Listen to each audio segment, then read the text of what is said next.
তো বন্ধুরা ফাইনালি আমি the family man season 3 web সিরিজটা দেখে কমপ্লিট করলাম আজকে। তো ওয়েব সিরিজটা আমি কালকে থেকে দেখা শুরু করছি। তো এখন আমি রিভিউ করে দেবো ওয়েব সিরিজটা কেমন লাগছে। এই ওয়েব সিরিজের উপরে টাইম দেওয়া উচিত না নাই সেটাও বলবো। তো এই ওয়েব সিরিজটা তোমার 7 থেকে 8 ঘন্টা সময় লাগবে দেখতে।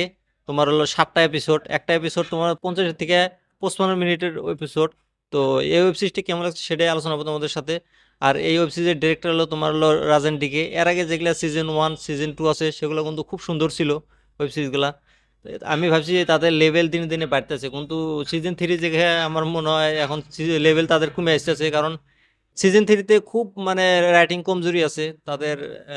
মানে রাইটিং কমজোরি আছে, মানে অল্প বোরিং বোরিং টাইপও আছে। তো এর আগে সিজনগুলো খুব সুন্দর হয়েছিল, সেগুলো দেখে মজা পাইছি আমি।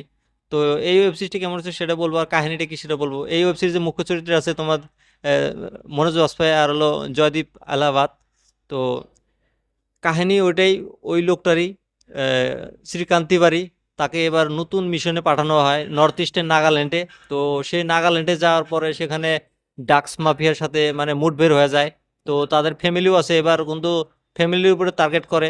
এবার পলিটিক্সটা অন্য ধরনের চাল চালে এবার। তো পুরো ফ্যামিলিটাকে মানে টেররিস্ট ঘোষিত করে তাদের। তো আগে কি না হয় সেগুলো তোমরা পুরো ওয়েব সিরিজটা দেখলে বুঝতে পারবে। কাহিনীটা একটা নতুন কাহিনী, তোমরা যদি আগের পার্টগুলো দেখো নাই, যদি এটা ডাইরেক্ট দেখতে চাও তাও দেখতে পারবা। কারণ কাহিনীটা আলাদা, মানে দেখে মজা নিতে পারো। তো এই ওয়েব সিরিজটার ভিতরে মনোজ বাজপেয়ীর যদি অ্যাক্টিং এর কথা বলি, তার অ্যাক্টিং অসাধারণ অ্যাক্টিং করছে বেচারা। তার অ্যাক্টিং কিরকম সেটা আমরা আগে থেকে জানি। আজকাল বলিউডে তো 500 কোটি টাকা খরচ করেও ভালোভাবে মুভি বানাতে পারে না, কিন্তু এই ফ্যামিলি ম্যান আগের থেকে সুপারহিট ছিল, আগেও থাকবো। এবার অল্প খারাপ হয়েছে, কোনো ব্যাপার না, দেখা যায়। তো তারপর মনোজ জয়দীপের যে লুকটা, বাপরে বাপ, খতরনাক গ্যাংস্টার সে, চুল বড় বড়, তার লুকটা অসাধারণ লুক ছিল। তো লাগভগ এই ওয়েব সিরিজে যতগুলো অ্যাক্টর আছে সবার কাজ খুব ভালো হয়েছে।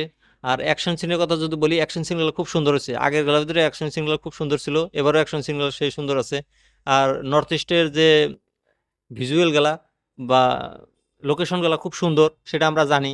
তো ওয়েব সিরিজে খুব সুন্দরভাবে দেখানো হয়েছে। বাকি ওয়েব সিরিজটা অল্প বোরিং টাইপের। প্রথমটা অল্প মানে বোরিং বোরিং, লাহে লাহে মানে একটা ভালো মুডে এসে যায় ওয়েব সিরিজটা।